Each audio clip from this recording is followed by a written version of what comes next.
We're back for another TBR. These are the top 5 books I am planning to read in October. As always, we will start with my current read, which is The Hollow and the Haunted by Camilla Raines. I just recently hauled this, and this is a YA contemporary paranormal, maybe romance. I think there's romance in this.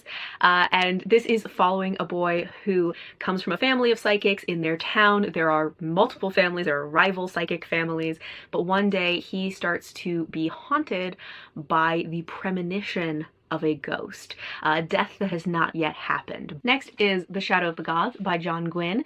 This was my TBR Clear Out Project TBR Wheel pick for the month. This is the first book in the Bloodsworn saga.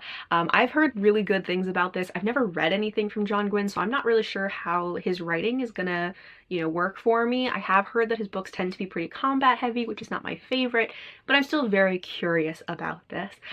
So I am going to be getting to this.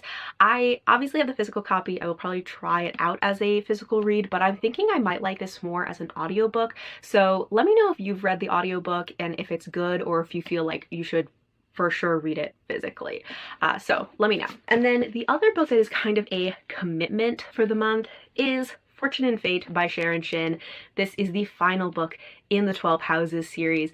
I am so excited to be rounding out and finishing this series. This one is following a character named Wen, who is a side character that we met in the previous book. So this is the first one in the series that our main POV character is not one of the core 6 characters that we've been following throughout the series. I also just recently picked up the FAERIE Morgana, which is a recent release, and this of course is a Arthurian retelling about Morgan Le Fay, and I just feel like the vibes for this are going to be perfect for this time of year. I have read a book from this author before and I didn't love that book, but I liked her writing and I think that she does atmosphere really well, and hopefully this one will work better for me than the other book that I read from this author. But this is a very different type of story, so I'm feeling optimistic. The last book that I have is A Dark and Secret Magic by Wallis Kinney.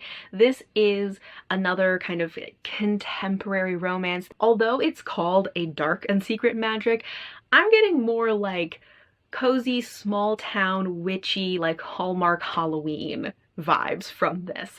That's what I'm kind of expecting, so we'll see. We'll see how it goes, but if it is a little bit darker, a little bit spookier, I won't be mad about it. So those are my top 5 books to read in October. What are you planning to read this month?